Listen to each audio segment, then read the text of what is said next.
Previously, in X-Men, the Beyonder, I'm going to try that again. The Beyonder, an ethereal cosmic being of limitless potential and plot device personified from Secret Wars, has arrived on Earth.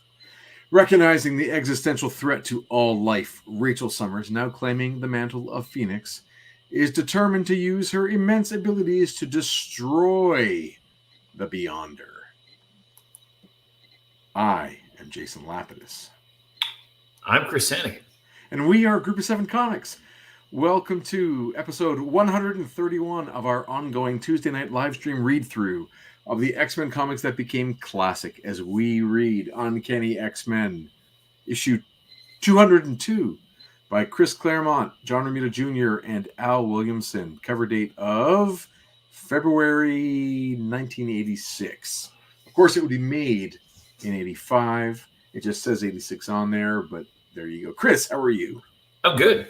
Okay, good. Moving on. Had a nice time away, and now I'm back. Oh, you were away? I didn't know. Ready to talk things. Yeah, I'm great. Hey, everyone in the chat, by the way. Thanks, Allie. Thanks for the nice wishes. Yeah, I don't have any nice wishes for you, Chris. Well, no, obviously. I'm just mad at you. Sure. Yeah. I left you dry. I left you with, sketching and things to do. Yeah, terrible. More than that, you left me in a situation where I couldn't talk to you every minute of every day, the way it is now. So it was a really hard couple. What was it? 2 weeks? It was torture. Palindrome Night, episode 131 and issue 202. Oh, I gotcha. Hey, Allie, are they still palindromes when they're numbers? I don't know the answer to that, but I'm excited to get into this nonetheless. We have a couple things to go through. Sure do. That are kind of big. We have this great issue of X-Men. I'm a really big fan, as you guys know, of when the mix of John Romita Jr. with Al Williamson. I love that tandem of artists. And Deadpool and Wolverine came out, if you didn't all know. So you and I have not even talked a minute. No. We didn't even exchange texts about our reactions to the movie. So we have a chance to do that here. Hey, what? Guess where I watched the film? Give me a destination in the East Coast of Canada. A town called Logan. There's only one of 2 theaters on this island. Okay. We're talking about on Prince Edward Island. You watched it. That's right. Prince Edward Island. Okay. Theaters. Do I know? What's that? There's only 2 theaters, to my understanding, like Cineplex Odeons, and there's in one town. Are you bringing this up because you think I know the names of the theaters, or does it have a connection? No, I just think I know it's the city. The city. Where do you think I watched this? I forget the names of the cities other than Charlottetown. I don't remember any other cities. Charlottetown. That's where I saw this movie, in Charlottetown. I thought this had some sort of direct correlation to. No, I just thought it was funny that I watched this movie in Charlottetown. Yeah. Okay. I'm happy that you got to see it. That was my main concern. I believe she was my girlfriend at the time, but now wife. Laura and I went to go see a movie when we were in Prince Edward Island, or on Prince Edward Island. It feels like a million years ago, probably about 2001 or 2. And I want to say we were at a theater. Maybe it was in Sunnyside.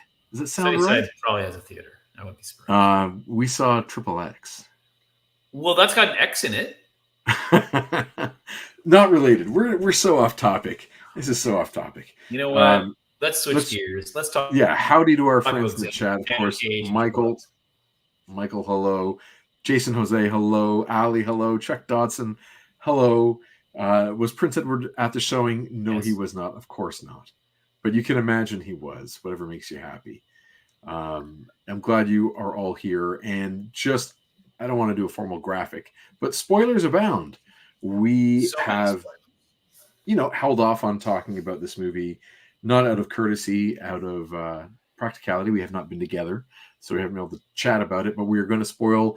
If you don't want to know what happens in the movie, I would suggest you shouldn't be on the internet anyways, because everything that I've seen in the film has been spoiled just in regular posting in my social media, but that's fine.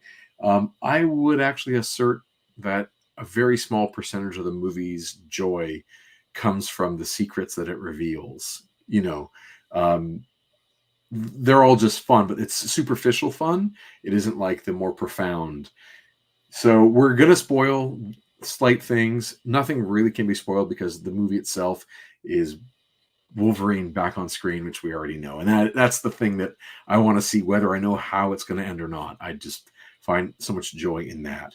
So why don't we get into it, Mr. Sanagan? Okay. Where do you want to start?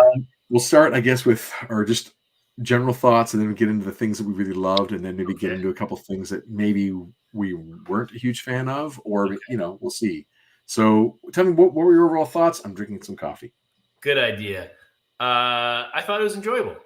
I had a good time. I was with a friend who is very well in space as well, comics and talk and things like that. So I saw it. I felt very much like this movie was very much directed at an audience. I'd say myself, but I think let's think a little broader. I'd say just a fandom audience in general. That's the target audience. I don't think I now notice I haven't said it's a good movie. I said it was enjoyable, and I had a lot of fun. And there's some deeper cuts in there which are fun, and it's always great to see Hugh Jackman and the claws. I thought he looked great in the yellow suit. Was how is this the first time we're seeing this on screen, right? I think is what I had questions. Plot questions, which my friend and I driving back from Charlottetown were like, did you get that? He's like, we're going to be some deep diving in the internet to figure this out, because we both kind of had some things. But overall, yeah, fun time in the movies. But I can also understand that if this genre, if this anything doesn't really appeal to you to begin with, I'm not sure if it's going to make you a new fan. I hear you.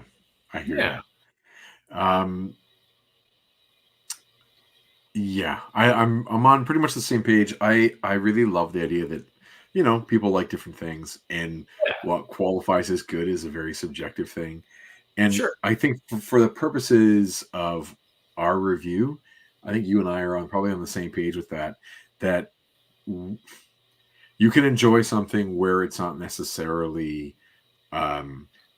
put together with a degree of sophistication in terms of story and character development, all these pieces. You and I, coming from both a fan and creator background, we're trying to do the best we can with the things that we're making with these limited tools we have. Yes. And so when we're working on something, if there's something we think we can improve, it comes out. Like we'll share with each other, or reflect after it's done. And this applies to the things that we're reading with the X-Men comics. When something's not great within them, I can still enjoy the comic and still pull out, of course, what I would like to see changed, or that I would have done differently, or I think didn't really work. And same with the movie. So I can be in both worlds of being critical of and still enjoying. Yeah. So that doesn't mean, just because we're critical of doesn't mean, hey, internet, that doesn't mean we didn't like or don't appreciate the fact that like whatever you like, love what you love. That's all good. Definitely some things to be, if you apply a critical lens to, then they won't hold up as well. But yeah, I had a great time from start to finish. I was sitting next to one of the most annoying people I've ever been at a movie sitting next to. I was there opening night. Did you bring them, or were they just No, I didn't go with them. But they were sitting next to me, and they laughed like intentionally at every line, whether it was a joke or not. Sort of like when a person who isn't thinking is watching like Big Bang Theory, the laugh track tells you to laugh, even though there are a lot of times not actual jokes being told. So this person was laughing on cue without there actually being something funny, and it was really obnoxious. But that's it. I had a great time start to finish, and Yeah, I went in knowing what this was going to be because I've seen Deadpool sure. 1 and 2, and I've read a couple Deadpool comics, and they're not about character development. They're not about growth. They're not about exploring meaningful conflict. They're about having a romp, having a good time, wicked action, some really funny one-liners and witty dialogue, and some blood and guts and some fantastical stuff. And I got all of that. So I felt like, I got what I was looking for. At the same time, spoilers for Deadpool 2, the end of that movie removes the stakes from the Deadpool realm. Like Deadpool 1, what happens, and there's no changing it. Deadpool 2 introduces time travel, and he tells you really early on that thing about there only being one charge there and one charge back on Cable's time device, this is a huge foreshadowing, plot device. So that's a thing. And when that thing comes to fruition at the end of the movie, you understand, okay, so that was all well and good, and then they just go to town at the closing credits, and he just goes through different realities and changes whatever he wants. He does, yeah. So none of that really matters anymore. Like the real Deadpool story is kind of over, and everything now is just gravy. So I kind of went in thinking there aren't any meaningful stakes. His story with Vanessa, I don't know if I care about it any more than Deadpool 2, than him losing her and then moving on through taking care of a child. Like that was enough of an arc for me. So with this movie, I didn't need any character growth. I didn't need any emotional stakes, and the movie gave me none. So I got exactly what I was looking for, which makes me very happy. Chuck is dropping a big spoiler right away. He's saying the only thing that could have been spoiled for me was the best joke in the movie, Chris Evans as Johnny Storm. Boy, oh boy, I was in a theater with hundreds of people, and everyone bought into that hook, line, and sinker. When you hear his voice and you see Chris Evans in his tattered, not a cloak, let's just say, and it's covering up just enough of the outfit. On the arms, we can see hints of a blue costume a little bit. It was like, oh my God, I can't believe they threw the money at him and he came back as Cap. The whole audience was like holding their breath. And when he utters the words "flame on" and his suit goes up, I lost it. I probably gave a standing ovation in that moment. I think I was so proud of them for taking that bold leap and not giving everyone what they wanted. I thought that was amazing. It was really funny. I don't know. Did you like that joke? Oh yeah, absolutely. They set it up so well. How he jumps and lands. How right? They did all of it, and then and then it's how he stopped. I was like, I guess that. Fighting a villain who can control fire was like, oh yeah, I guess okay, yeah. Well, that was kind of a fun play out of an ex-villain, right? Totally. Ali says, Chuck agreed that was amazing, and how much fun Chris Evans had with it was great. Yeah, but it was Channing Tatum's Gambit that gave me literal goosebumps. 100% agree with you, Chuck. That might have been the most fun. So that 25-minute stretch or 20-minute stretch, when they meet the castaways kind of thing and they go through. My God, was that the best Gambit movie in 25 minutes you would ever need? That was my take on it, was that this is all you would need. And so this is he shows up, he says some stuff, he says share, I'm down, he shows some cards, he charges them, love it. Gets into battle, does his thing. I was like, this is a 25-minute Gambit movie. Yeah, it was crazy. Of course, it's no secret that I don't have serious feelings about the character of Gambit, but I really do respect the fact that they came into the movie not trying to redeem the character in any way, shape, or form. They came in and it was for laughs right away, right? They took the piss out of the character, because can you imagine if they had tried to make him serious? It really wouldn't have worked with the tone of this film. He even looked like I love the look because it was so comic book accurate that it wasn't actually doable. But they had his hair to his side. I was like, this is great. It was so goofy. Yeah. It was so much fun. I think I was more. Yeah. Sorry, go ahead. I was gonna say, I'm sure he had a blast. I'm sure they all had a blast. It looked like they did it. Anyway. I was more happy for everybody else. Like I was thinking of people, in the chat and that we've talked to over the years that are such big Gambit fans, and my heart was happy for everyone. I thought he sounded ridiculous, which was what I thought it was supposed to be. Right. And he looked a little bloated, which was great. Yeah. And I thought of what an amazing 2024 Gambit has had with an Emmy-nominated episode of the cartoon, and then hitting the big screen in the same year.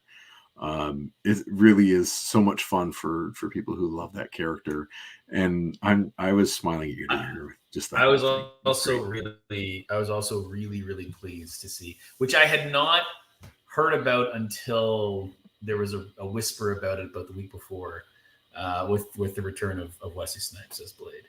Like that was not even on my radar until the week before I'd seen something. And it was kind of, I think he might have posted something on socials, Wesley Snipes. Okay, so this is the thing. So when I saw the person I saw this movie with, we both kind of gave each other a nudge, it's Blade. And then I turned to him, I said, hey man, I think we saw Blade together at Canada Square when we were in high school at Yonge and Eglinton. And he goes, nice. I think you're right. And so we had this awesome moment where it was a full circle. We watched, that first movie, Fox doing or New Line. I think it was New Line, but I don't remember. By the way, I don't remember what New Line is a subsidiary as Blade. But we hadn't seen a comic book property brought to the big screen since I guess maybe the at least not Marvel. We'd seen the Batmans and maybe the Spawn until that point, right? Yeah, Marvel. There's nothing Marvel. That was the first thing. That was the first one, right? So yeah, and he says the line, right? He says about skating uphill. People are still trying to, and I'm like, I loved that. I loved Blade. I thought it was so much fun, and I thought he was a great action star in that. Yeah, movie. And so I was nice. That was some nice. I thought for me that was a great ad. It reminded me how much I want to go back and watch the Blade movies. Yeah, I mean, I have DVDs. I don't know how well they hold up, but again, as a action movie, certainly the first one I absolutely adored. I had a great time. The first one's solid every time you watch it. The second one, a step away, but it's Guillermo del Toro. And so if you watch it in the context of three things, one, it's Del Toro's opportunity to prove that he can handle Hellboy. The studio, it's actually part of the Hellboy mythos. Right. Because they wouldn't agree to let him do the Hellboy movie.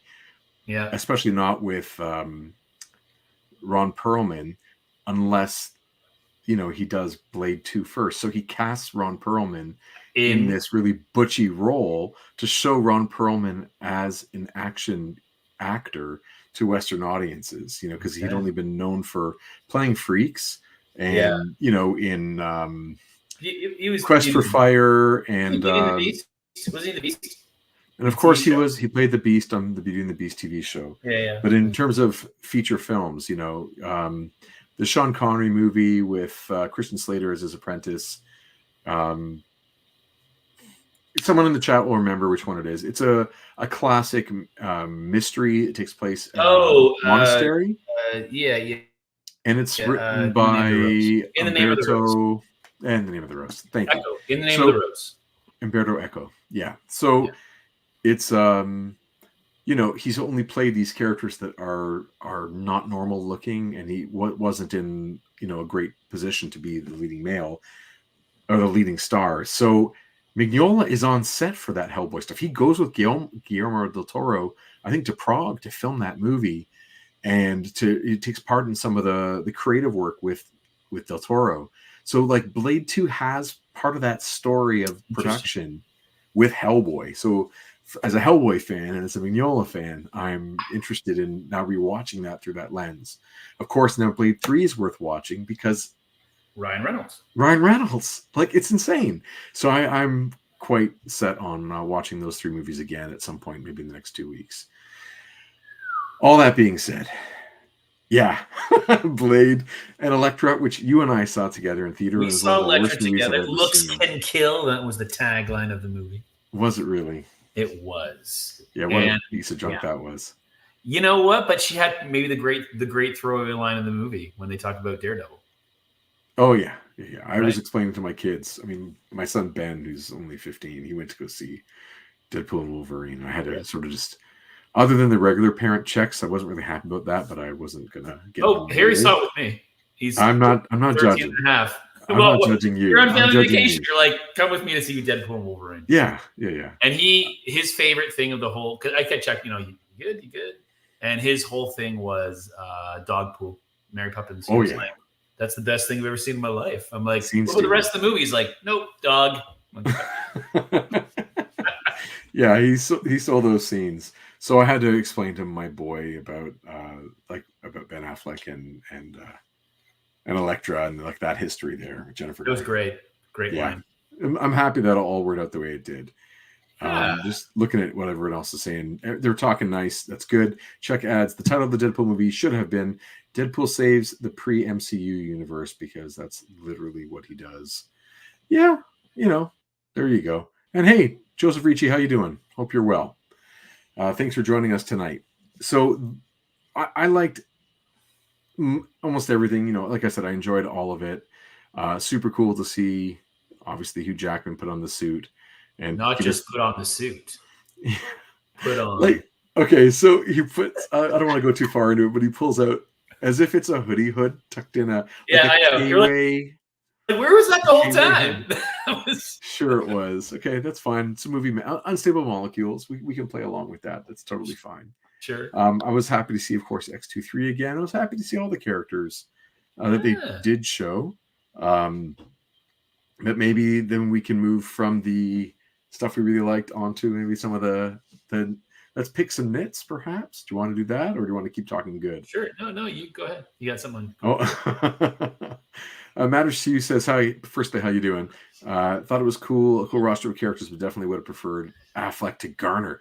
If Ben Affleck had been there too, that would have been insane. That would have been obviously the could have game. I mean, we can go on and on. There were so many people I would have loved to have seen the movie.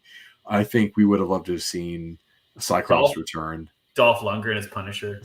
Dolph Lundgren as Punisher. Lou Ferrigno as Thor. As the Hulk. Pardon me. You can keep going into go way back. They could have really gone crazy. I enjoyed, I think, as everyone did, the montage of trying to find the worst Wolverine. Getting to see, the small King Wolverine, where he's 5'2" or whatever it was. Getting to see Cavalrine was a total joy. Age of Apocalypse Wolverine. Wolverine from Uncanny X-Men. What is it? 153, where he's like up on the cross with all the skulls. I mean, that was insane. Of course, brown suit Wolverine with his claws pop, where you see the reflection of the Hulk. Classic John Byrne. That's what he says, but it wasn't exactly. That's what he says. And then we also got the Old Man Logan one, where he's on the porch with a shotgun, which was, okay, going for something there. That's fine. I like that we had that version of Logan. I don't know if he ever had a shotgun in that role, and it seemed more like backwoods Wolverine to that. Right? Okay. I was happy with the idea of the montage, right? I think that was absolutely a fun thing. Joseph Ricci says, did you guys read the original Secret Wars? Do you think they can adapt the battle world in the comic book Secret Wars into the Secret Wars movie? Yes and no. Yes, I think. Oh, yes, I did read the original Secret Wars. And no, I don't think they can, nor should they. It's not that interesting upon further investigation as a story. The reason I say that is the stakes of Secret Wars are really, really forced, right? There's sort of like this, it's a story that doesn't come from inspiration, that comes from corporate need to generate. It's a sales idea that they're going to have a toy line, they're going to have a comic book tie-in, and anything that happens in the story can't impact anything that happens in the regular continuity of Marvel Comics, with the exception of giving Spider-Man a new costume, which of course has become a much bigger thing than it was ever supposed to be. It was just supposed to be a new costume. It wasn't supposed to be, obviously Venom was never, that's an unintended consequence, which is a good thing. But it wasn't meant to be a culminating storyline. And if you never ever read Secret Wars and you read any of the characters, it's just a blip. It's a blip that they pass. So I would think that if that writer, Christopher McFeely, or sorry, is it Chris McFeely or it's Christopher Marcus? Pardon me, the other one. I forget what McFeely's first name is. Someone in the chat might tell me. But either way, Marcus hasn't signed on yet, but McFeely has. So McFeely cares about the story. The Russos care about the story. Feige cares about the story. The actors care about the story. So just having them go in a ring and mash your action figures against each other to see who wins isn't a meaningful enough story, I think, to capture those creative people. I think they want to make something that's going to resonate with us. The same way that the Endgame battle is the culmination of 10 years' work. I think they want this to be the closest that they can get with that much of a ramp-up time. Like getting Fantastic Four in there and then playing on the 10 years that we all loved of the MCU and maybe anything else they can pull. I think they're looking to ramp up to Secret Wars, but they want it to be an emotional ride. I don't think they want it to just be all the characters get into the ring. Does that make sense? Chris, does that make sense? Well, it does to me. Well, I hope it does to you all out there, and I hope that answers your question, Joseph. Ali says, Age of Apocalypse, Wolverine was my favorite. Do you know what that means? That it is now canon in the MCU that there is a reality where Rogue and Magneto are married. Well, of course, it's always canon, whatever you imagine, right? Whatever's there. It's all in good fun, but I'm happy for you, Ali. It's more of an implementation than a story, but it's okay. So we're talking about Secret Wars. Yeah, I mean, I love Secret Wars for what it is. And I also recognize it's fun. It has its limitations too, right? Age of Ultron Wolverine is my favorite. Oh, I'm sorry, I read that one already. Is there still canon within a multiverse? Oh, dude. Chuck says it's all canon now. Absolutely, and possibilities. And my rose-colored glasses. I think everyone has to kind of maybe come to their own conclusion and judgment on what canon means, because it's maybe taken on a disproportionate level of importance for people, because we have not watched things like, okay, let's talk about James Bond for a second. Let's say there's 24 James Bond movies, and there isn't really too much fuss on what's canon between the iterations of James Bond. So what happens in the Craig movies sort of seems self-contained. What happens in the Roger Moore movie seems self-contained. Like M casting can change. Who plays Blofeld can change. You can get an actor who played a different character now playing Blofeld, and it seems to be okay. It kind of bounces around. And, we seem to be really fixated on what's canon and what's not. But I think in the end, all it really maybe we'll come to the conclusion, maybe with some hindsight, I hope, that the canon is maybe the least important thing. That it's something that we want them to hold on to, because it sort of makes us feel like the filmmakers are treating the text seriously if they obey canon. But we know that's not the case. They don't have to take it seriously and still obey canon. They can still make bad movies and it can still be canon. The Batman movies, canon changes between the first four. So I don't know. I'm less interested in canon now than I probably have ever been.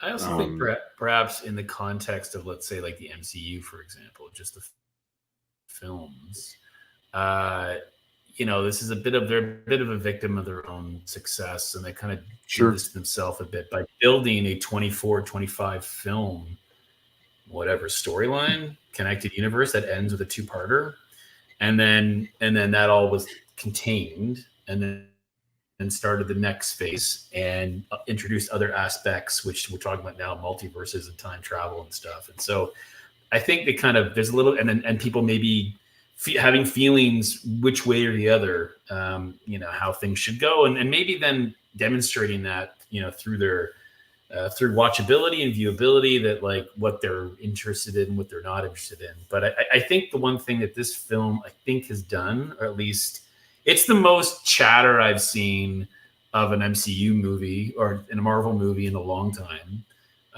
The financial returns apparently are pretty good from how it's coming. We're seeing that we're talking about it. Like feels like the first movie of this in a long time that people are talking about. So yeah. I think probably, this might, however it goes with like the next Avengers movies and all that kind of stuff. I think they're a bit, they had a bit of a period, I think, where they were learning, and maybe they tried some things and now they're kind of, I don't know, probably learning from this too, in terms of moving forward, and not worrying so much about some of those things, having it so self-contained and so tight for 25 films, Sure. Even within comics, I've loosened up on in the last 15 years on whatever, sure, on how much canon matters to me, especially given that like my first favorite character of all time is Batman. And the books that I love best about, with him are usually out of canon, so to speak. Sure. And they don't really conflict in my mind because, I grew up with first Adam West and then Michael Keaton in the movies, and they could coexist and I could enjoy both simultaneously.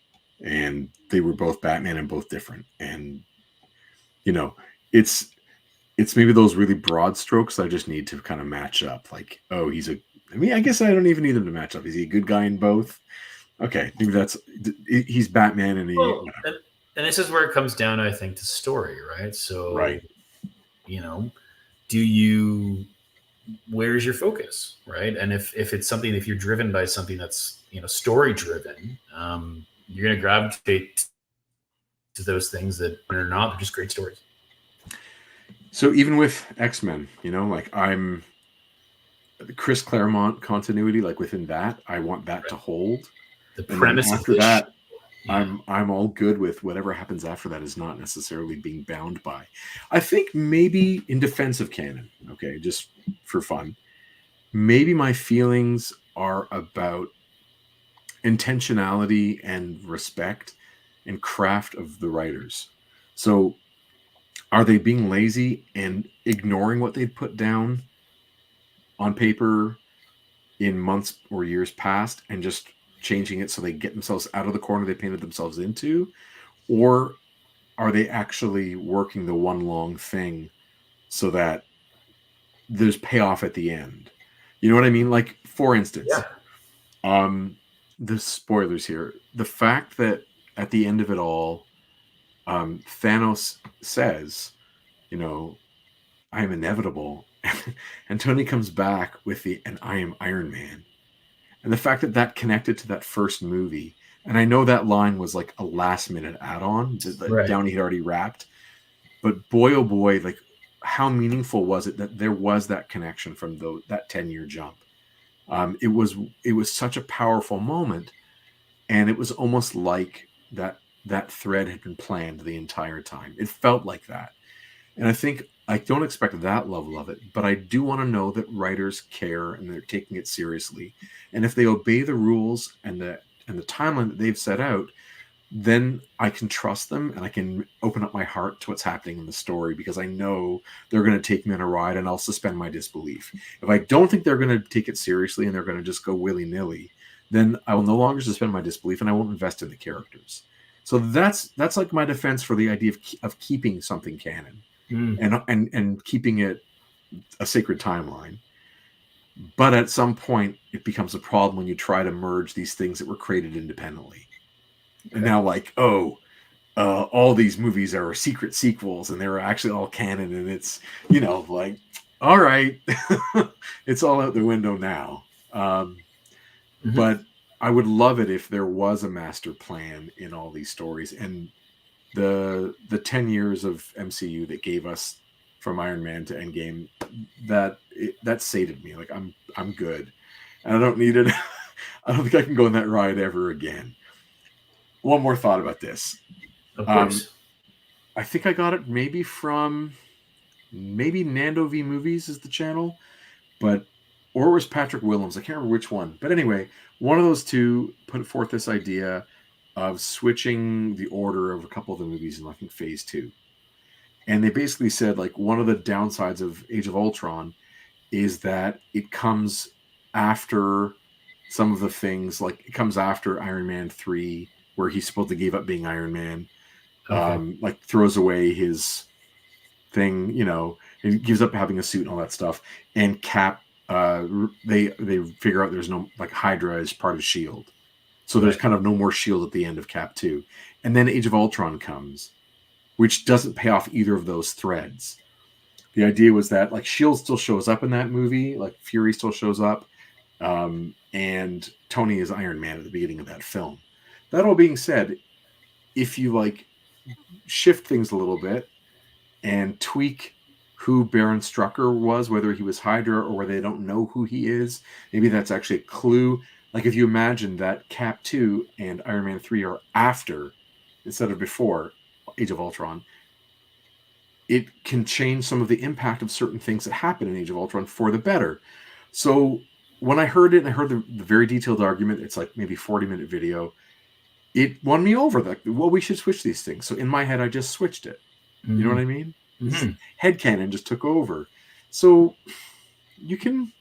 Canon is really, in the end, is like fluid for you to absorb and enjoy the way you want to make it make sense for you. Like when I watch Phantom Menace, Jar Jar's not even in it. Right. I edit him out. That's it. Didn't you? Yeah, that's right. Yeah. Hey, yes, sir. So I have an X-Men related question to this movie. If you might indulge me, or someone might indulge me in the chat. I was not completely sure about Wolverine's retelling of his story. In fact, how the X-Men died and stuff, and how he got to where he's the worst Wolverine of all time. So is it that he's such a, because so he says he's having the emotional scene where he's talking about, I left and then the humans came and killed the X-Men, basically. Right? He said he was at the bar. He's at the bar, and he came back and it's too late. But then he says the later, worst Wolverine. He's at the bar. But then does he say? But he also says later on that, like, he turned them against the humans. Like, he was just killing everybody, and so was that what he didn't care who he was, and that turned the humans against? So was he just kind of being a bit of a berserker and being a bit of a dick and killing good people and bad people? And then the humans, like, enough of this mutant crap, and went after the X-Men and killed the X-Men. And then he came back, but he was too late, couldn't defend them, like he could anyway. So do you know what happened? So as it's told in the movie, yes, as it's retold by the worst Wolverine, yes, he's drunk at the bar, yes, and that's when the humans come. Right. To kill, it didn't say which humans, just the humans. Right. They come and kill the X-Men. Wolverine gets back, it's too late, goes on a berserker rampage. Right.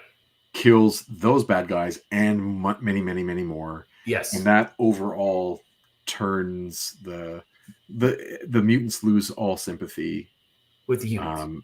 With the humans in general. Okay, that's okay. That makes that sorts that. So let's take this now into some nitpicks, if you don't mind.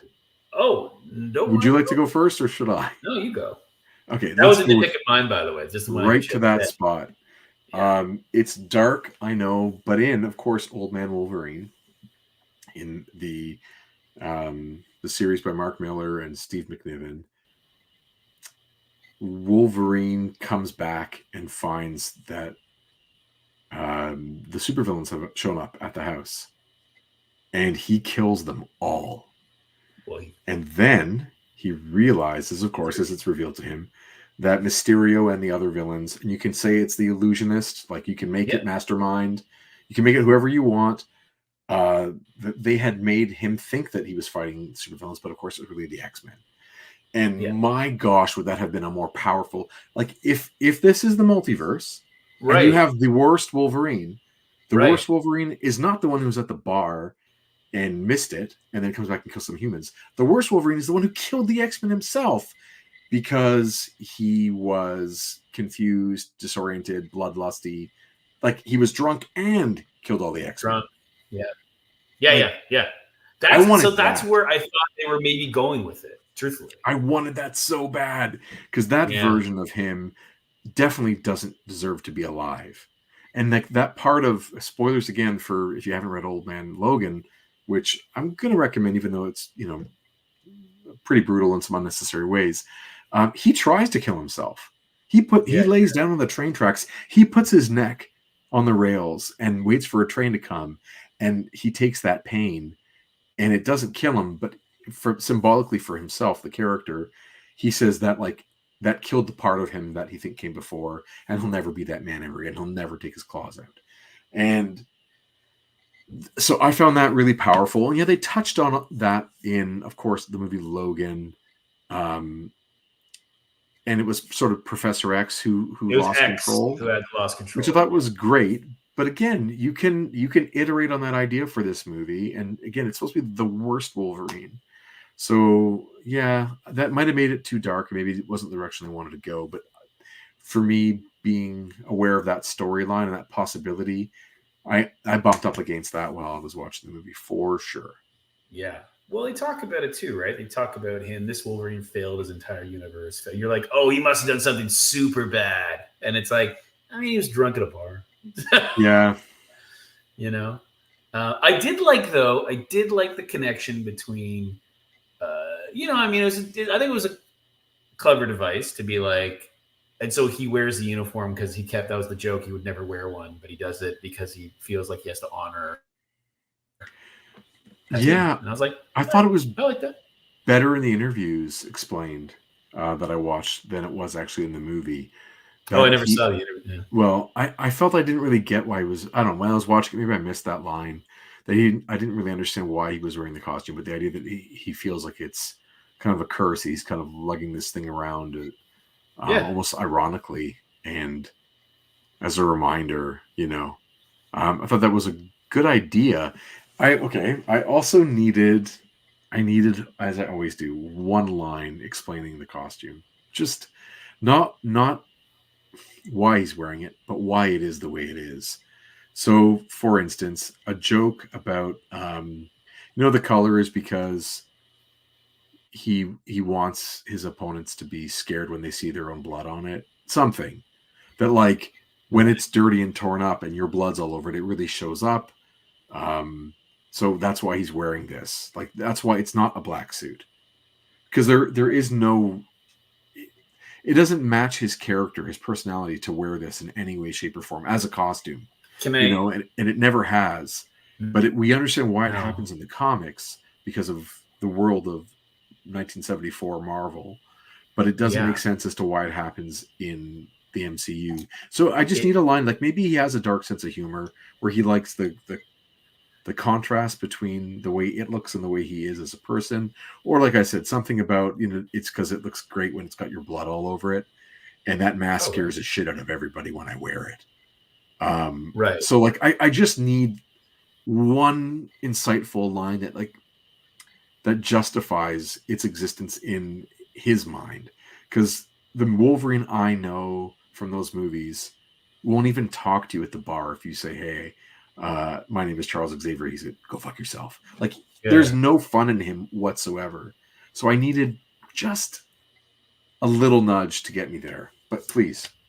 Well, the thing about the costume, which I think is great, looks great. I think we said this thing looks fantastic. Posits that the team that he left all had perhaps comic appropriate costumes that they were wearing, right? Like perhaps Storm, Storm, Cyclops, and Beast, I think, is the three he mentions. Sure. And Jean. Sorry, can't forget Jean. And maybe it posits a world like where he came from, where they wore not black leather, not they wore I don't know. Right. So this is the one they always wanted him to wear. Yeah. And so he's wearing the one they always wanted him to wear because he's honoring them. Yeah.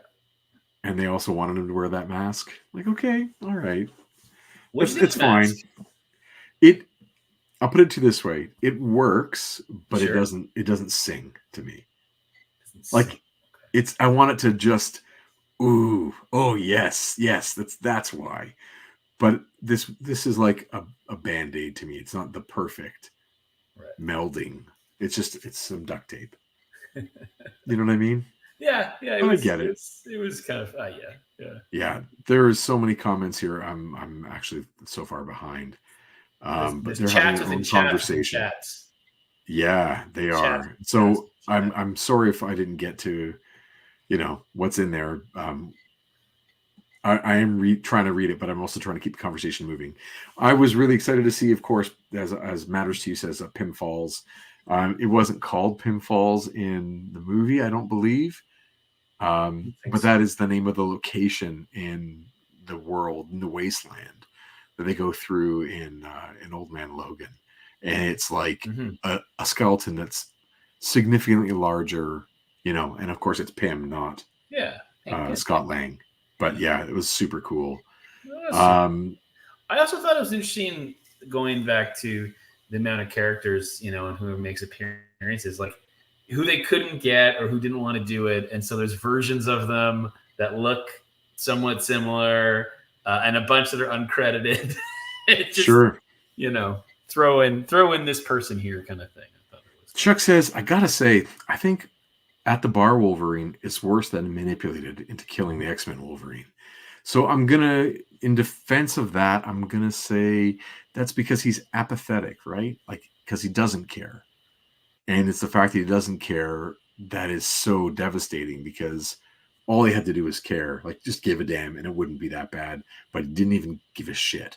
So they all died. So if that's the angle you're going for, okay. I'm working on it. Anything else nitpicky? Sure, a million things. Nicolas Cage, Joseph Ricci says, Nicolas Cage said no to appearing in this movie, but is open to future cameos, which is smart. Yeah. Yeah. There's I think it's also probably indicative of, well, certainly this live stream, but perhaps the impact, permanence, interest in characters, whether you're Deadpool Wolverine, that we spend the entire time right now talking about Wolverine. I haven't mentioned Deadpool. Oh, because Deadpool was exactly what he was supposed to be. It was all fine. There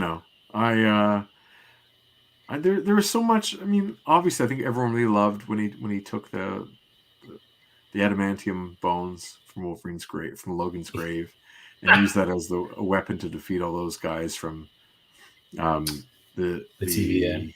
TVA. That was great.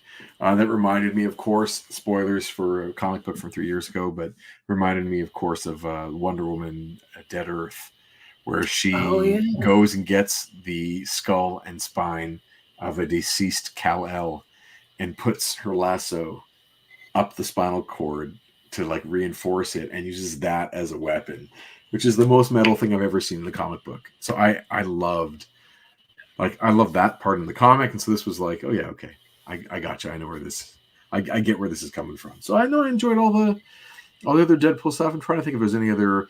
I wanted to see one other thing in the movie that I think I didn't get. Which was?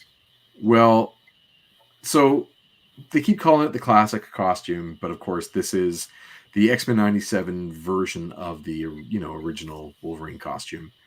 And you've got the sleeveless, you've got the shoulder pad, and you've got the costume and the mask on, right? You've got all these things together. So this is a closer version of what we saw in the movie, where it is blue with the yellow I don't call them tiger stripes, Wolverine stripes, or like those triangle motifs, and where the blue goes on his hips. Obviously boots tighter to the body. So this is John Cassidy's from 2004 from Astonishing X-Men. Astonishing, right? So this seems to be the template they were working with, not the classic, John Romita Sr. designed, Herb Trimpe introduced, Dave Cockrum, John Byrne costume. or Jim Lee or animated series, right? That's all the same kind of costume I just showed. I think they were going after something much more like this. When you look at him, never in the comics is he wearing a long sleeve, but it's fine. But the shoulder pads, I dig. The gloves, all that stuff, I'm cool with. But I wanted to see the helmet on or the mask on when he has the shoulder pads, because when he has them off, he's sleeveless after the van fight or sex scene, depending how you want to read that. But this is the Hot Toys, right? This is the incredibly expensive. This is not Hugh Jackman. This is an action figure. And they looked at, like, they post photos, promo shots of all the iterations of this action figure, all the combinations. So you can have the shoulder pads on, you can have the sleeveless, but keep the shoulder pads and mask on. I'm like this is what I wanted to see in the movie so badly. And we got close. We got mask on, but no shoulder pads. And I was like, oh, right. Come on. I got to see this. So that's left me hungry for one more time. One last time. You know what? I'm sure it's on its way. Well, I might just be totally fine with enjoying this. Did he have an X on his belt? I don't know if I even looked at it. I did not. I don't know if he had an X. I might have a photo here, but let's just put this one out there. Okay, let's all be Fonzie here. Definitely be cool. There's no reason for us to go at each other. You guys come after me. It's fine. I don't mind that. It's all good. But this iteration of his suit, I thought I needed to see this in the movie. But it's totally okay that we didn't. We'll get onto that in a moment. But yeah, that was what I wanted. And cool. Other than that, I was just really enjoying myself, and I definitely didn't take the movie too seriously. It never irked me. None of it. I was happy with all of it. Yeah. You know what it didn't have? Which I'll say this. Colossus in a bigger role. I wanted more Colossus. Have more Colossus. But I don't know if you know, Chris, we're getting a Colossus Marvel Legends from the movie. Oh. No, yeah. I didn't know that. So they're issuing, there might be more to come, like a Deadpool little verse of movies. So from the 3 movies, we're getting obviously a new Deadpool and Wolverine. There are 2 new Wolverine figures coming, one where he's in his plain clothes, one where he's in this costume-ish, long sleeves. Yeah. And a lot of people like me are going to want to try and buy a bare-shouldered tank top version of Hugh Jackman so we can swap out the parts and get this look. But anyway, it's going to cost me 2 figures just to get this one figure. But they're also doing a deluxe Colossus figure that is from that. And the way my heart is right now with action figures, like I like little vignettes of characters. I want Deadpool, Cable, Wolverine, Domino, and Colossus big. Yeah. Like that kind of set of characters. So I'm very much looking forward to it. What about Yukio? I wanted more Colossus. Yeah, if they make a Yukio figure, I mean, there is a Negasonic Teenage Warhead figure that came in. Is there? Okay. Back. Yeah, but I don't know if I need that anymore. In my heart. And what about Peter? I don't need it. Like Wolverine, I need. Yeah. I hear but to each their own. Anything else you want to say about the movie? No, I think we've probably summed it up. I had a great time. Good. Are you going to see it a second time in theaters? I don't think so. Not in theaters. I mean, I might. I'm not often a repeat watcher of movies, even ones that I've seen that are fantastic. I know you very much. That is part of your very being to watch and rewatch, or at least have on in the background. But for me, it's usually even could be a thing I love. Yeah, it's usually one and done. Pretty much. But you know what? I'm sure once it gets onto streaming platforms, I'll be, hey, you know what? It's a Friday night at 10 and a few beers in. Let's watch this movie. Yeah, I think I've watched every movie that I ever could watch twice that I've seen that I enjoyed. I've watched twice at least. Right. I don't think there's anything out there that I haven't gone back to at least once if I had access to it. Yeah. There you go. All right. There you go. Go see the movie, folks. Yes, because they need your money. Go see it. Up next is what? Thunderbolts? or Captain America 4? No, Captain America: Brave New World is up next. Captain America 4. Then we get Thunderbolts, and then I guess FF is in FF a next year. summer? Yeah, May. Wow. Don't be surprised if that gets And then pushed the year back. after that is Doomsday, right? That's 2020. Doomsday, and then Secret Wars. So that. we're getting 3 years in a row. Oh, you know what's up next? Agatha. Just I'm throwing it out there as a property. It's up next in the fall. Hey, what's going on here? I don't know. Let me fix this. that? This is dumb. Let me fix this. What's going on here? Come on, X-Men. Let's go. You got this, Chris. There we go. Better? No. No. What the bleep? Hold on a second. I'm gonna change one thing over here. There you go. Did it work? It did, and then you changed it. Get out of here. You forgot how to do the show. No, in 2 weeks gone. Hold on, let me try that. There. Yeah, it was for a second. Yeah, but it's that's weird. I used to always hit present, and it's not. Anyway, it doesn't matter.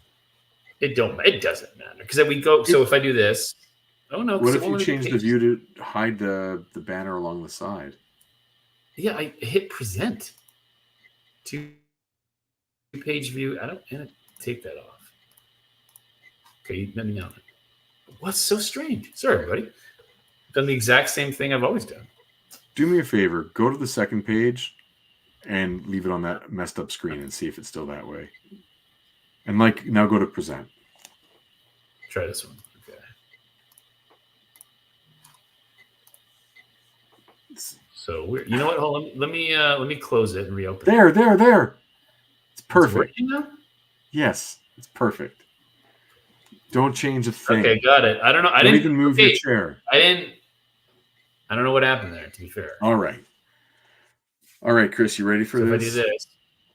Sure. By the way, I love the cover of this comic. I know we can't see it because my computer won't let us. But don't worry, everyone saw it. It's okay. It's really good. Yeah, John Romita Jr., buddy.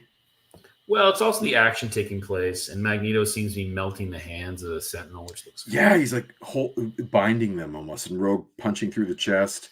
Everyone's got a good little moment there. Yeah, except for poor Storm, who's just sticking close to Magneto. Powerless, poor Storm. Yeah, Jeez. sure. Can't believe X-Men. I've gone to kill the Beyonder. So, again, Chris Claremont is writing. John Romita Jr. is back on pencils after not doing last issue, which was Rick Leonardi. And guest inker Al Williamson. Just a tiny bit of context if you don't know who Al Williamson is. This guy is a veteran by this point. He's been making comics since the 1950s, is an outstanding classical illustrator. You can get some amazing books of his comic strip, original art. He's a veteran, but is maybe one of the best hands you could possibly have working on your book. And for John Romita Jr. being a kid at this point, to have a guy like Al Williamson working, who's been in comics as long as John's dad, is such a coup. And Al Williamson makes everyone's art look better every single time. So if you haven't seen his stuff, you can find some of his comics like EC Comics back in the 50s. But you and I probably know this pair because they're going to go and work on Andesenti's Daredevil. Mm-hmm. This tandem. So we got Andesenti as editor here, and John Romita Jr. and Al Williamson inking, and that trio is going to stay together in some form for one of the most fan favorite runs on Daredevil, which I believe you have every issue. Oh, I do. Yeah. You lucky guy. So I'm really excited to see how Al Williamson improves John's work. Because John has room to drop the ball because Al will catch it. He's not going to hang him much of dry in any way. So this is a pretty cool thing to see. Totally. What do you think of that splash page? I think it's great. Yeah. I love that there's these missing lines on her legs. They're just letting the colorist guess where her upper legs are supposed to be because Al Williamson is not even inking that line in completion. Mm-hmm. So I think that's really cool. I think Romita is trying to figure out a way to continue that Human Torch like on fire render. You know what I mean? Those little black lines that eventually Human Torch artists figure out in the 60s, especially guys like Kirby. They figure out how to draw a character on fire in their own way. I think Romita is trying to incorporate part of that into her look. And with the face, I don't know if it ever really works. With like the legs and arms, I'm down. But yeah, it's distinct. That's for sure. You know, it seems to be getting, you know, every issue or so, it seems to be just becoming a bit more coherent. The look of Rachel. Yes, right. There seems to be a comfort that is evolving with her look, which I appreciate. Yeah. She's not all the way there yet, though. Like, no, I don't know how this would translate again to animation or to an action figure. It still feels like it's a little bit on the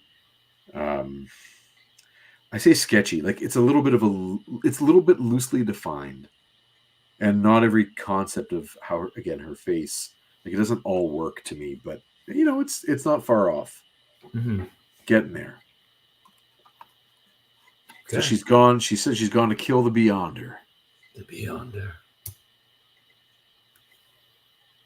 I've given this a lot of thought.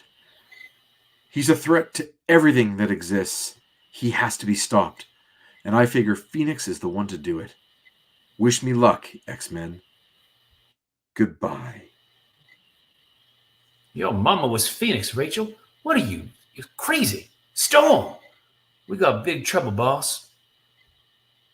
In rushed sentences, Rogue relates what she discovered. Thank you, Chris Claremont, for getting brief for a second. Wow. Yeah. Wake the others, and some of them here to my loft. I think it's cool. Like I love the plant shadow on covering her body. Just a neat way to render that. And I also love Rogue's outfit, by the way. Yeah. She's got on like I'm not exactly sure what the green thing is, if it's one piece with a belt or if it's a tank top and tennis shorts over a unitard. But I love that she's wearing running shoes.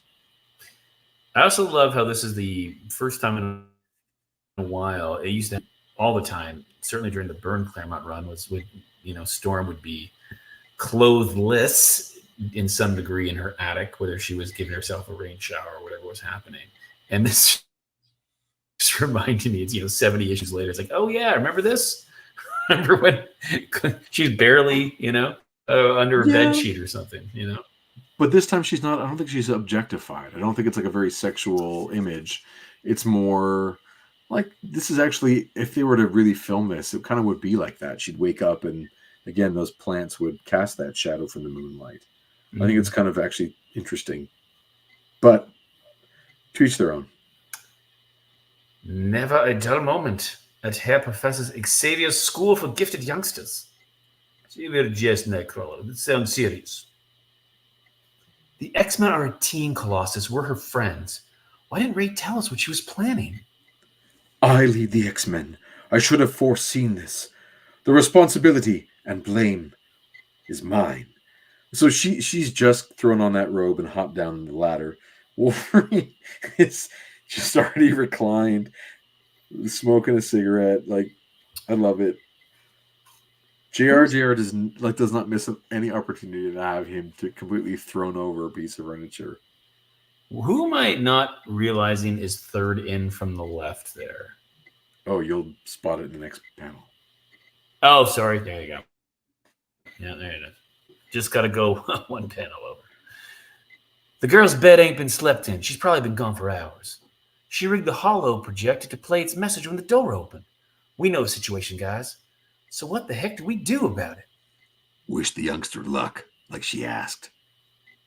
Yeah, that creep's done nothing but harm since he first appeared. He's past due for a taste of his own medicine.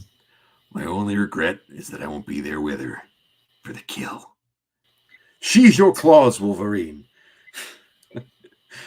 Regardless of your feelings, my friends, we must find Rachel and stop this mad quest before it's too late. It's a good reminder, too, that, Wolverine likes to just say things. And has to be reminded every time.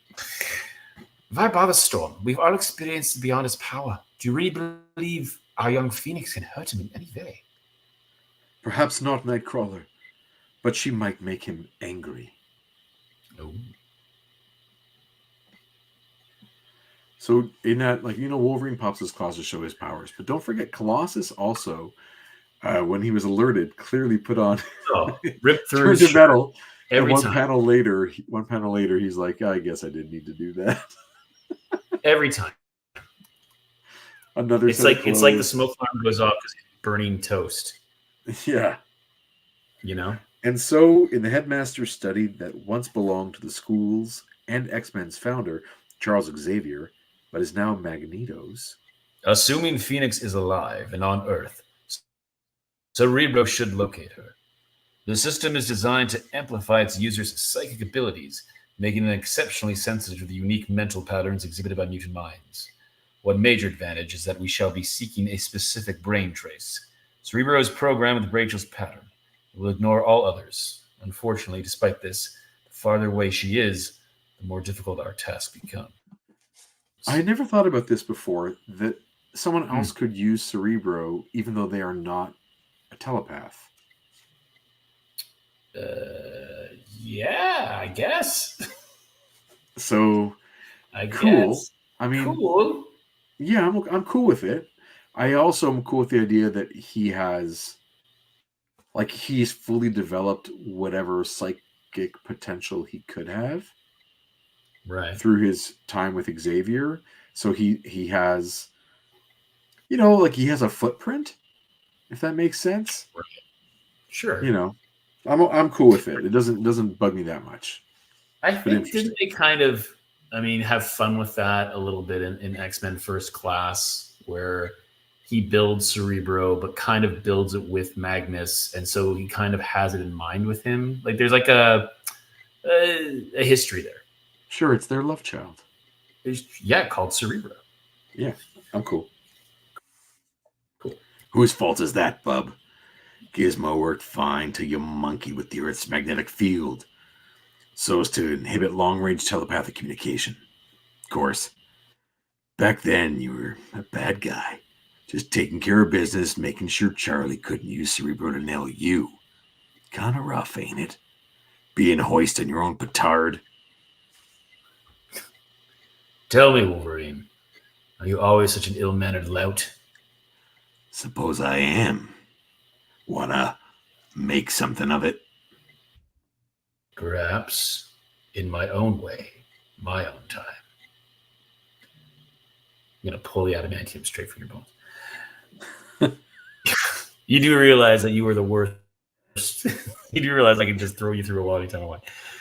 Careful, Logan. I know this is a test, your way of taking Magneto's measure, but he sounds like he's taking your challenge seriously. To survive, we have to trust each other, not hate each other's guts. Since this interference or whatever is your creation, Magneto, can't you fix it? Regretfully, Rogue, no. Storm, X-Men, I believe I have something. The pattern is Rachel's. She's approaching San Francisco. But the energy readings are exceptionally high. I've never seen anything like them. I have. Aurora, have we been wrong about Rachel this time? Mein Gott, could she truly be her mother's daughter? Phoenix, in fact, as well as name? Go bots.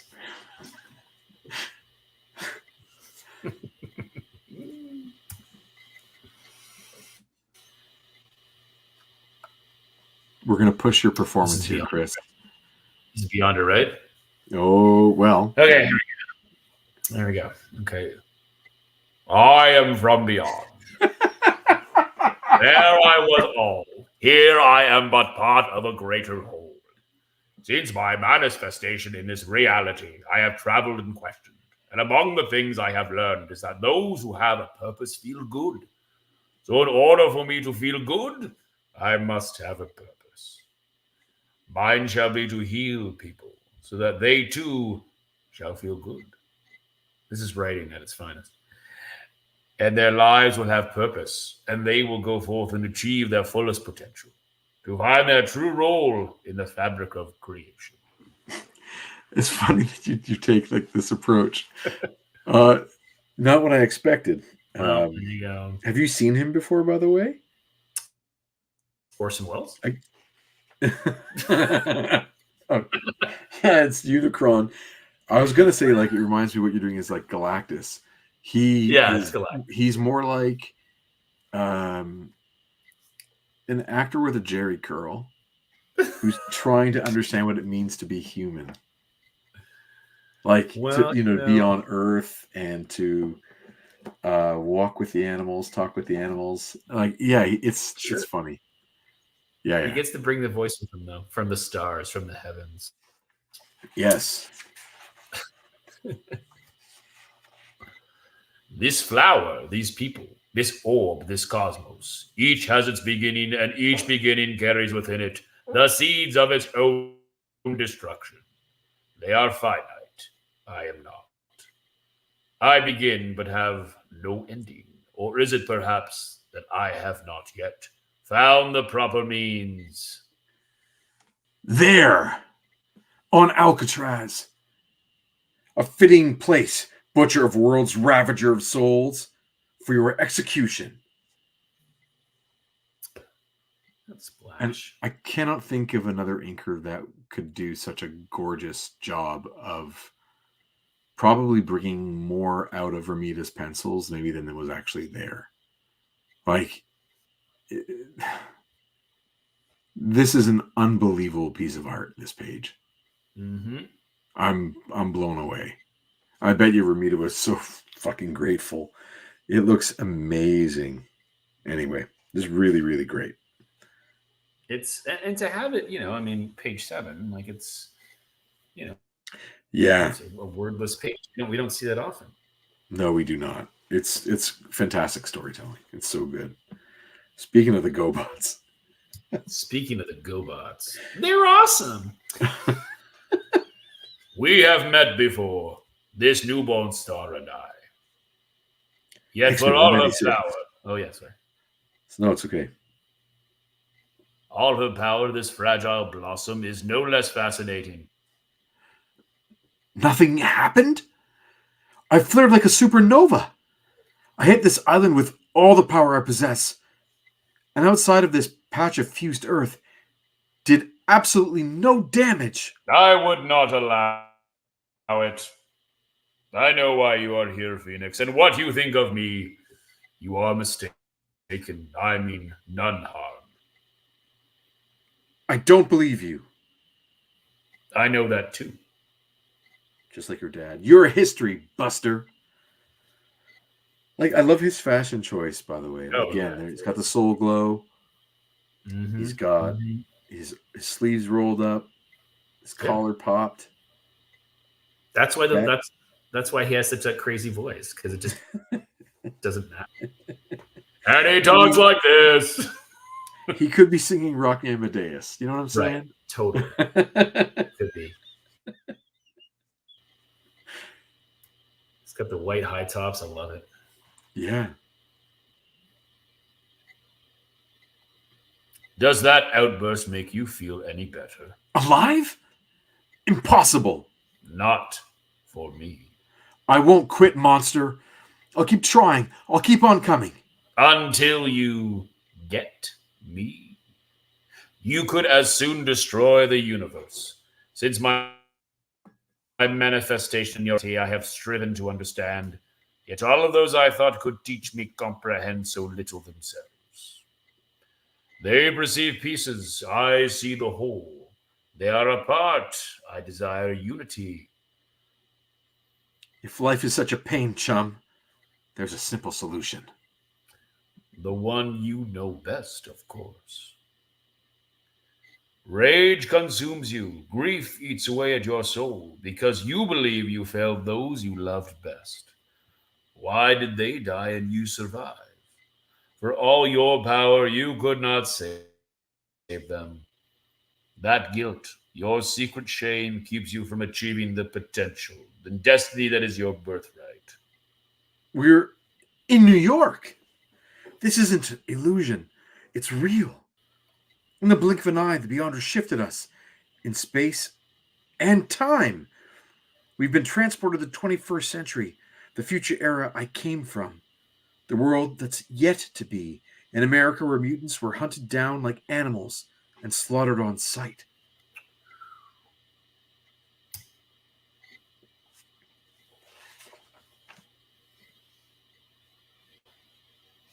It's the night the X-Men escaped from the South Bronx internment center.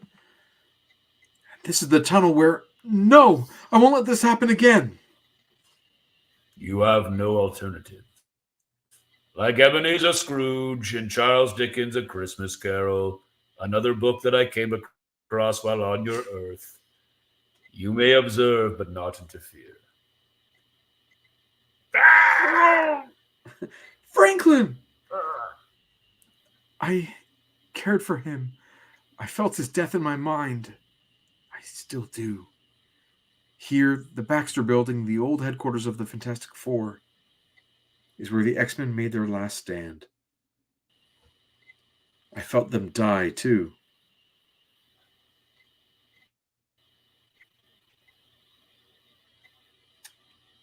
I'm not sure. Well, I see a couple sets of eyes. Do you? Oh no, as well? it's it says you, so no, it's yonder.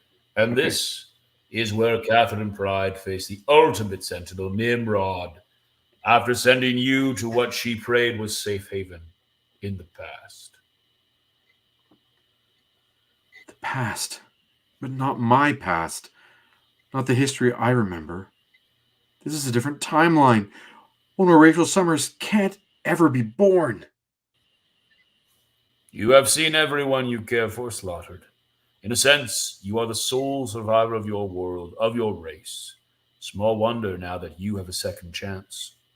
You are determined to defend them at any cost. Shamed by what was, terrified of what might yet be. You deny your own glory. You stay as you are when you could be so much more. I offer you Phoenix. You may slay me. What? Why? My reasons are my own. I herewith grant you sufficient power to do so. Furthermore, I shall not even attempt to defend myself from any attack. It is glory and majesty beyond comprehension. She has neither words nor even conceptions to describe the transcendent moment as she becomes a being of raw, pure energy, no more human than the stars burning in the sky. And she wonders if this is how her mother felt when she became Phoenix. Slay me, Rachel, or save your fellow X-Men. The Blackbird. How did it get here? Stupid question. The Beyonder must have brought it. The jet's falling out of control. I've got to slow it down to enable the pilot to pull free of the spin. Aurora's the only one aboard. Where's everybody else? Goddess! A moment ago, we were just taking off from the mansion in New York. Welcome to the West Coast, Storm. I can sense the others' thoughts. They've been scattered throughout the city. Aurora was really furious with me, though she's trying hard to mask it. Can't really say I blame her, huh? Contact established. Mutant targets in sight. A Sentinel! Omega Series hunter killers. But that's crazy. They weren't even designed to the turn of the century. In my time, before my eyes, these were the butchers who massacred the X-Men. I'm not about to let that happen again. This is only the smallest fraction of my Beyonder enhanced power. You ever heard the sound effect Vunch? Vunch. Yeah. But I don't dare use any more until I'm certain I can handle it. For all I know, a wrong move could destroy the world. Storm, according to the X-Men's thought cries, Sentinels have popped up everywhere they are. Assist the others, Phoenix. I will deal with the one in the bay. But what about the Beyonder? I go for him, it'll take all my strength. probably even my life. Without me, I'll lay any odds the X-Men are doomed. But I may never get a shot like this again. Who am I kidding? The X-Men are family. I can't abandon them. Excellent. I have the robot's attention. A pity I have no powers, nor the Blackbird any weapons to deal with him.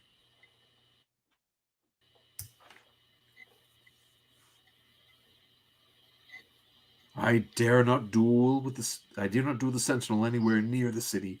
Saving my life, defeating my foe, means nothing if innocents suffer in the process. I wonder how I appear to the mutant sensors. The robot sensors.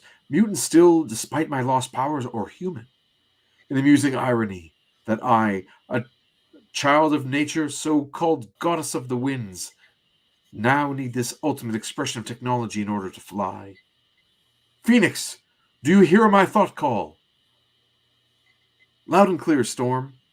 Establish and maintain a side link between me and the X-Men. I cannot properly lead the team unless I'm fully aware of what is going on. Will do, boss. Any bright ideas? As a matter of fact, child, I have. It caught the Blackbird. Now we shall see which machine is made of sterner stuff. Okay, just look at that panel where it's like the close-up kind of the Golden Gate Bridge. Yeah. You see how how the water and the sky are both very free of pen marks. Mm-hmm. So just to keep a good amount of balance on there, he just fills the bridge with all those crosshatches, all those hatches, just to create texture and establish what the planes are. But it creates also a balance of how much line is on the paper versus how much line is not on the paper. And he's amazing at that. He just has a real instinct for when to draw and when not to draw. He does look great. Yeah. As I open the throttles to full power and reach for the stars, the Blackbird's motors generate more than sufficient thrust to achieve orbit, and the Sentinel seems caught in their exhaust. Those gases are extremely hot. Perhaps, if the goddess smiles on her wayward daughter, they will do the robot some damage. We are climbing faster than the space shuttle. The stress on the airframe is far more than it was meant to bear. Acceleration weighing on me, like being crushed flat beneath a mountain. But I shall endure. This is a lot of Storm. Yeah, go Storm. We are well beyond the Earth's atmosphere. Now, to retro-fire the engines, flip end over end. Ass over tea kettle is my favorite way to say that. And hopefully dislodge my foe. Did it! No reaction. His face appears badly scarred and melted. I must have crippled the computer brain. Gravity combined with the friction of an uncontrolled re-entry should do the rest. The air will burn the robot up like a falling meteor. I fear that may be a harbinger of my own fate. Too many Blackbird systems are failing. My own wild descent has already begun. Meanwhile, roughly 130 miles below, in downtown San Francisco's historic Embarcadero.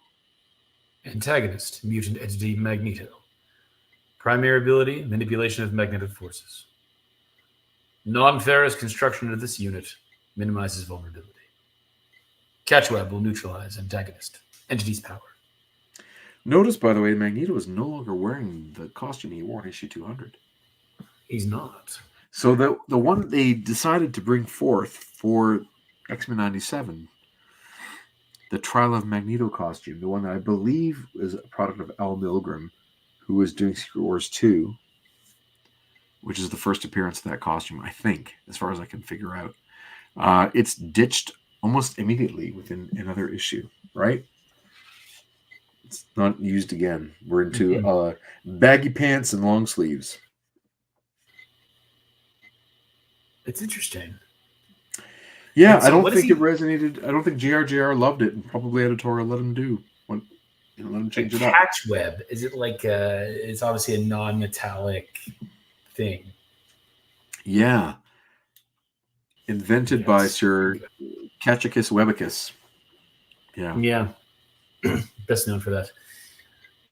Estimate: antagonist Magneto to life termination. 273.4991 seconds. Not if I can help it, bozo. Contact established. Antagonist, entity, codexed, rogue.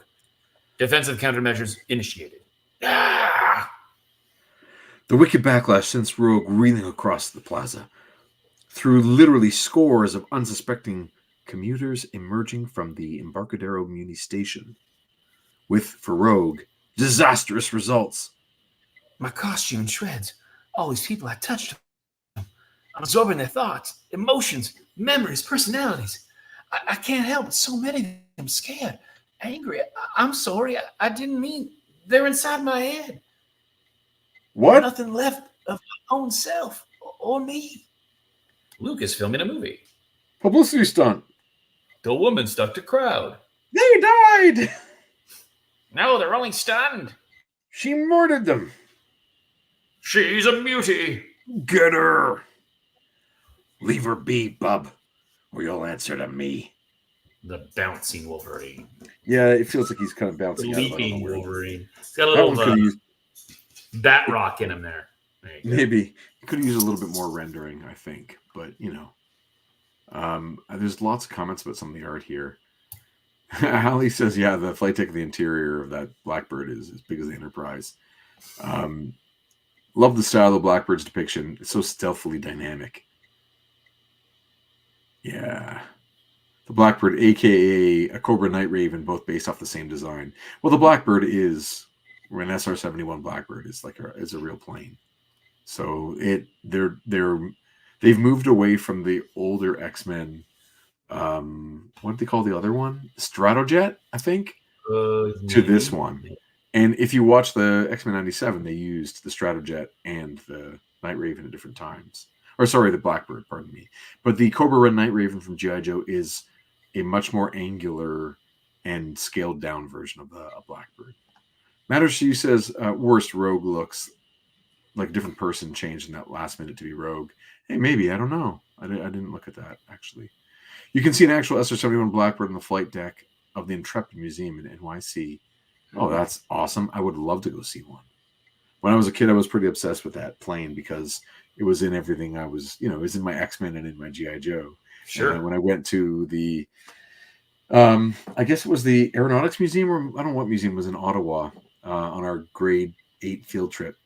I bought myself a die-cast metal Blackbird, and I still have it. I haven't been able to part with that thing since 1989. It's been a little while.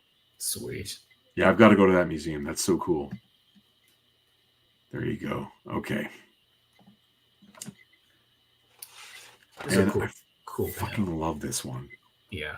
As soon as I take care of business. Alarm. Mutant entity Wolverine possesses bionic appendages forged of hyper-strength metal adamantium. Yo, Buckethead. I prefer to call him Claws. Unit damaged, but still operational. It looks like, I thought this was super cool, going right through his head, but it looks like the only thing he glances is the side. Yeah, I wish it was going through his head. I also really like the idea that the Sentinels are not 2 stories, 3 stories tall. They're just like maybe 3 times the size of a human. I think on the cartoon they got really, really massive, but I like them where Wolverine could go through the head like that. I think it's cool. Right, hang off an arm reasonably. Yeah. Yeah. Unit damaged, but still operational. Antagonist entity Wolverine stunned, but fundamentally unhurt. Sensors indicate his skeleton is fortified with adamantium, rendering it effectively unbreakable. Antagonist's mutant self-healing ability capable of dealing with physical injuries. This unit adjusting war systems to compensate. Antagonist life termination imminent. The robot's gonna kill that guy. So? We can't let him. No. I've seen the X-Men slaughtered once at the hands of your kind, Sentinel. Never again. Until the kinetic shield will cover my back while I tend to Wolverine. New target. Identiscan registers unknown mutant entity. Combat analysis initiated. Entity is high-order telepath, telekinetic, radiating energy levels far in excess of any previously charted. Beginning internal systems modifications necessary to effect antagonist termination. Transition time required. 102 seconds. Or 107.11 seconds. Yeah, I think it's 107.11, but it's weird. Yeah. And there I thought the Beyondish power would make me invulnerable. I've no idea what weapon that tin horror will come up with. I don't want to find out. By infusing Wolverine with a fraction of my own essence, I'll in effect supercharge his healing factor. That'll make his recovery virtually instantaneous. Blast! My shield's holding, but that last shot ricocheted and tore a big chunk out of the freeway overhead. Wolverine, cut Magneto loose. My thanks, X-Men. Magneto, we're not the only ones in trouble. The other Sentinels are fighting. The other X-Men are fighting a Sentinel uptown in the Castro district. And Storm. Your psionic projections provide a most graphic picture of her plight, Phoenix. But before we do anything, we must remove the local citizenry from harm's way. You actually care about ordinary people, Magneto? That is a change of heart. Give the man a break, Wolverine, will ya? For better or worse, my friend, I am an X-Man and will play by your rules. Listen up, everyone. Please clear the area. Don't panic, but don't delay and don't hang around. The robot is dangerous. No fooling. This is crazy. I hear a lady's voice inside my head. Me too. Makes sense what you're saying. Let's get out of here. The civilians are safe. My next move is to distract the Sentinel, blind its sensors, so Wolverine can get in close and do what he does best. Timber! But with his self-repair systems, he won't be down long. A few seconds will be sufficient. Don't forget Storm. I have not, Phoenix. Trust me. I'll get Rogue ready. So he's got these white boots and white gloves and a big purple everything. Yeah. And an M on his cape. An M on his cape, yeah. And hey, and foreshadows of connecting to the Deadpool Wolverine movie of taking out a bigger person's legs. Right. Timber. There you go. I am too weak to penetrate this mechanism's armor or neutralize gravity about it, allowing the velocity of Earth's rotation to hurl it into space. But I can create a magnetic vortex, a whirlwind in reverse, to suck super cold air from the very top of the atmosphere to sea level. In a split second, the robot's surface temperature should drop to near absolute zero. His metal skin will become brittle, vulnerable to a blow. Simultaneously, to the amazement of all, the city by the bay experiences something that has occurred, but rarely in its history. A snowfall. I can't drive the Psyches. Is that what she's saying? Psyches? Yeah. Yes. I can't drive the Psyches Rogue absorbed from her head. They'll fade naturally in time, back to their rightful bodies, but I can make Rogue's personality dominant.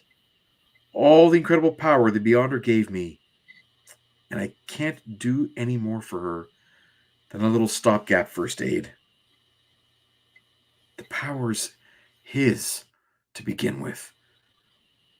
Why doesn't he use it to help people rather than make them kill or be killed for his amusement? I figured I'd never think clearly again. We need your muscles, Rogue, to finish this fight. My pleasure, Red. Whoa! Ho! Hey, y'all, look what's coming.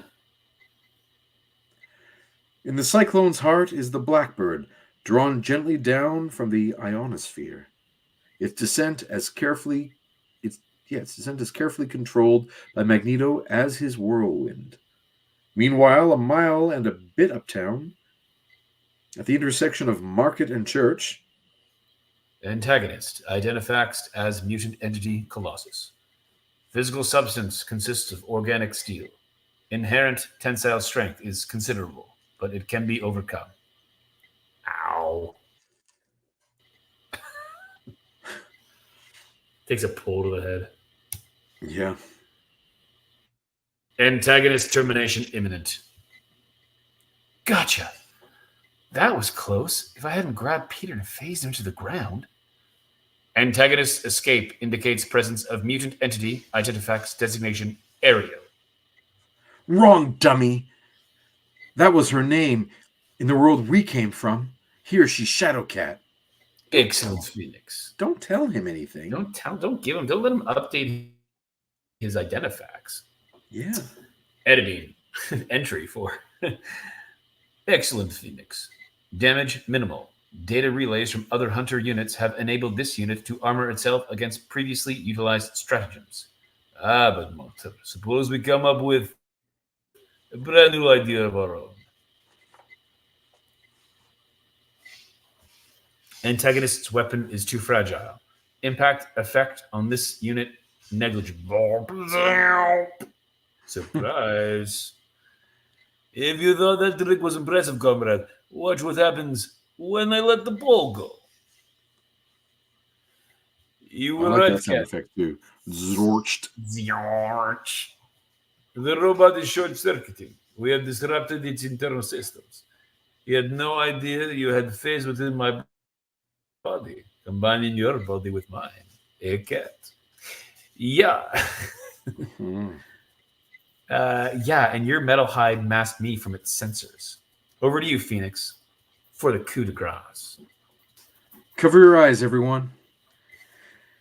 I'm running the power of a main electrical line, amplifying it 1,000-fold as I pass it through my body into the Sentinel. The sudden strain seems to be more than it could stand. Poor dear. Good riddance, you piece of shit. Alcatraz. Quite a while later. I hope you're satisfied. It'll take the X-Men days to repair the damage done by this lousy fight. But we figure it's the least we can do for the people, the city we inadvertently terrorized. The X-Men are alive and well, Phoenix, thanks to you. Rachel, you saved them. I saved nothing. You gave me the power. You set up the situation. You created the threat. I was little better than a toy, a puppet, prancing about for your amusement. I sought to restore your inner balance, to expunge your guilt so that you might become one with yourself, as I hope to become with mine. It isn't that easy. You don't just give somebody that knowledge. If it's to mean anything, if we're truly to learn, to grow as individuals and a species, it has to be earned. It can't just happen in a wasteland, in a time variant place where none of it really matters. It can be easily undone. It has to be earned. You may Didn't mean you hear the Tom best. Hanks on the beach? Didn't you hear Tom Hanks? You gotta earn it, man. You may mean the best, but all you've done, all I think you'll ever do, is harm. Next issue, the final showdown between the X-Men and the Beyonder. Crossroads by Eric Clapton. Woof. Woof. Woof. My goodness. Amazing. Yeah, I know that panel is misleading matters to you. Wolverine should go through the head and not slash the back of its head. Yeah, I agree. It does look like Magneto's fighting in his PJs. I agree. So Mags can control the weather. Yeah, it is. It's a weird one. I'm not exactly sure, again, how that played out, but Claremont tries to explain it away. Hey there, Exit Boys. Exit Boys. Flying through the sky, so fancy free. Hey, David, how are you? Mephistopheles popped by to slap the Beyonder real quick. Yeah. Chuck prefers the unrated version of this issue. You're welcome. Oh, it's Mephisto.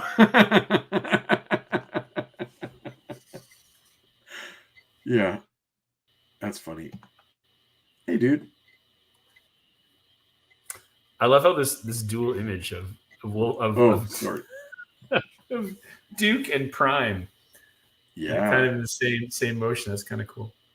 Well, and this is, of course, before both the Transformers movie and the G.I. Definitely before the G.I. Joe movie, which is like 87 or 88.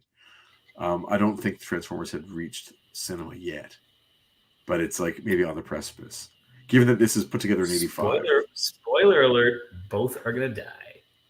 Yeah, well, no, you know that they undid Duke's death because they undid it. I know, but he did. If you watch it without the sound on and you know that he's supposed to be dead, it's a little bit better. Totally.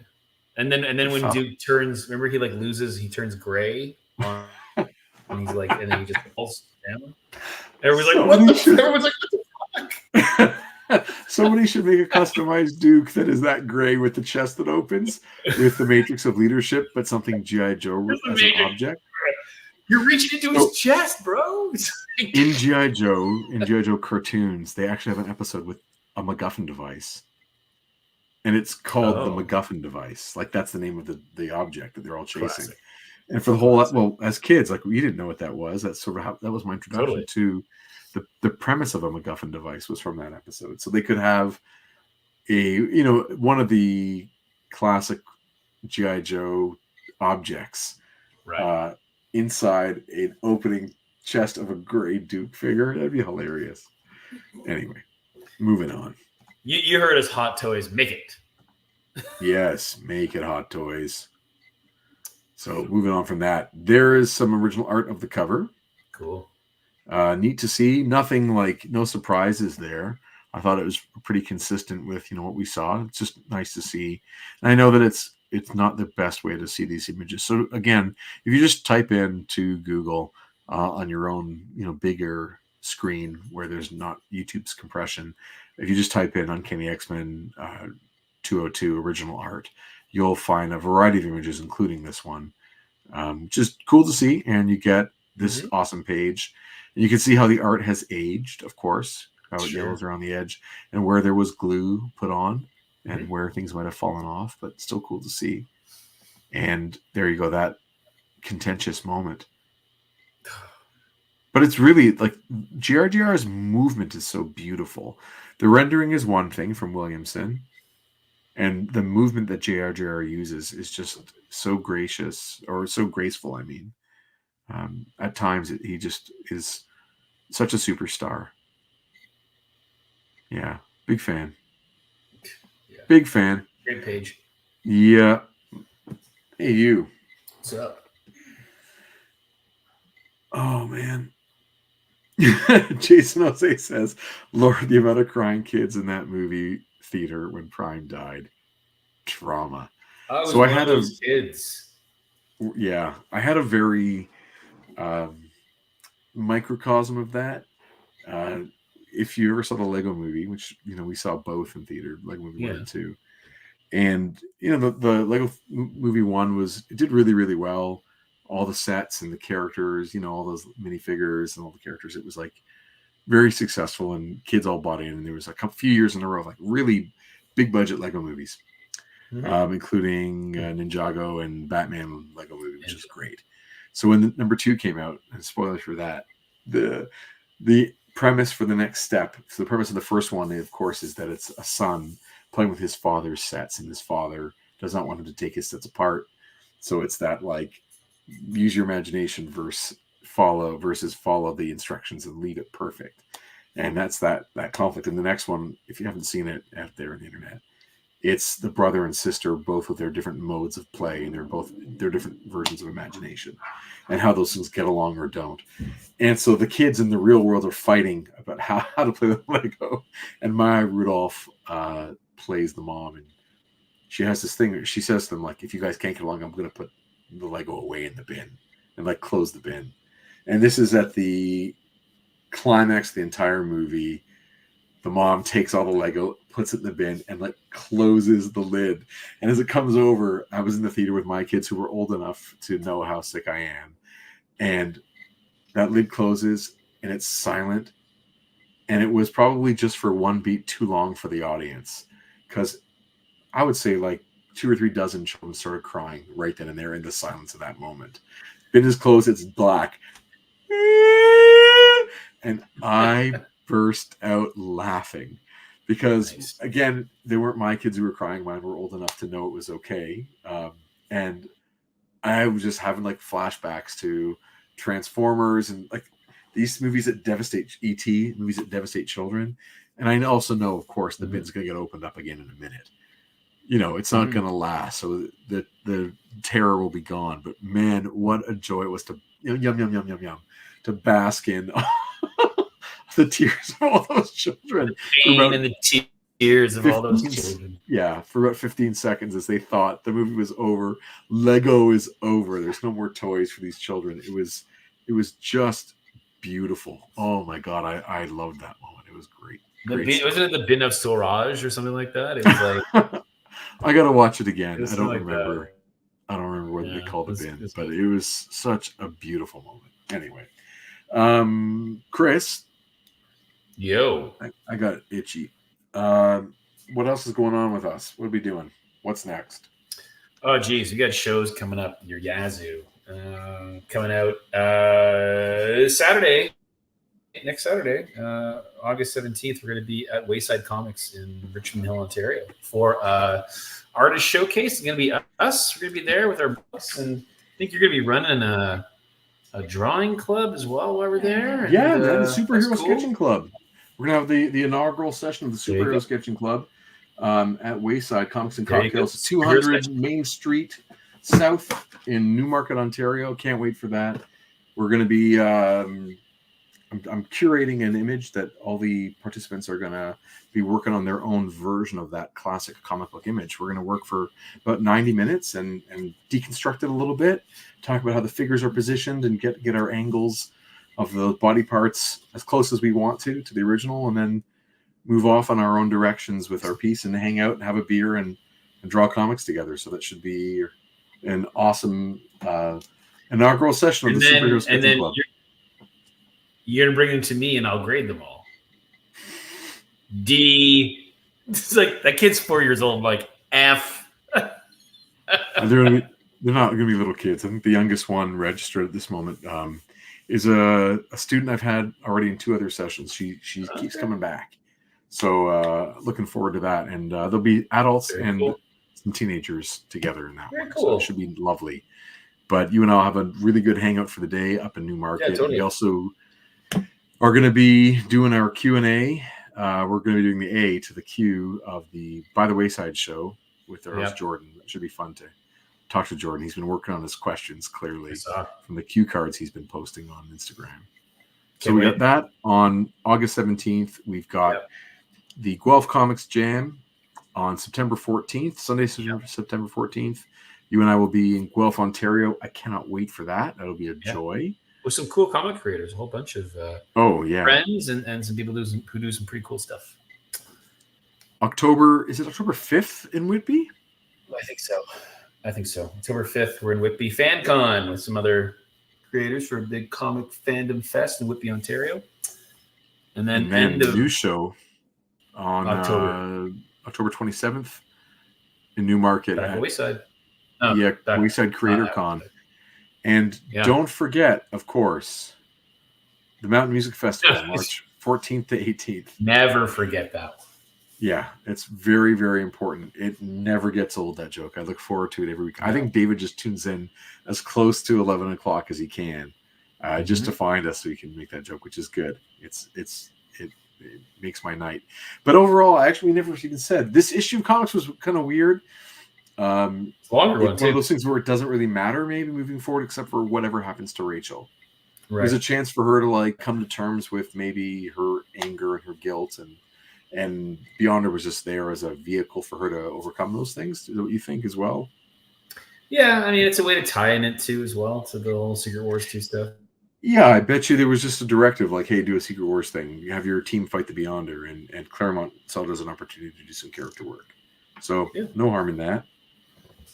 Yeah. Anything else you wanna plug? No, I think that's it. We got on the go. Oh, there you go. There's a Wolverine right there. What's happening next week? Because I think next week you, sir, are on vacation. Oh shoot! Next week I will be doing some cottaging. Yeah, that's right. I'm happy to do a show. I just don't know. I should ask my family how the Wi-Fi is up there to see if it's doable. Yeah. This is still the best one. Come on. From X-Men 97? It's so good. It's so good. How many Wolverines do I have? 25. I think higher. Classic. Brown and tan. And this one. That's the one right? You got this one.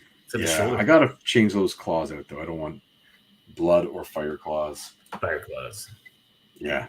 So I should commit to next week. I should find out, and we'll post on social media whether we're going to have an episode. If not, you don't want to put one in the can, do you? Meaning film one and then put it out. Timing. Depends on timing. Yeah. All right. We'll talk. Right. Chuck says next week. I'm going to be writing live next week. And in fact, Chuck, it is. I'm going to write live. I just give you my day job, though. I'm just going to actually, you're just going to see me type away at a computer during like the working hours. And I'm going to be like on meetings and calls and stuff. And I'll be, that's what I'll do. Like Jim and Pam, that time that they have the world's smallest Bluetooth and they go to work together. And they just are just there with each other the whole time. I'm down with that. That'd be really fun. Yep. All right. Thank you, everybody. We really appreciate you guys hanging with us, and that has been another episode. Yeah, it brings us to the end, right? And we have, Ali pointed out at the beginning, and we've got some new subscribers. So I do want to say thanks to Chris Maycock, Mario Rodriguez, and Anonymous Commentator 99 for your subscription. Nice. Thanks. I hope you enjoyed the channel. Yes, we hope everyone has a really good night too, and I'm really, really glad that you could be here with us, and we could finally share our thoughts on Wolverine, Deadpool, and Uncanny X-Men issue 202. Next week, again, I'm not sure what's happening, but we'll figure it out, and we'll post on social media. But I do know that when we get to issue 205, Dave Pretorius is coming back. Oh, cool. Dave, great. Right on. Oh, yeah. Nice. And I know that Anthony Falcone... Satan's claw! Anthony Falcone is just waiting. He's been waiting 3 years for his episode.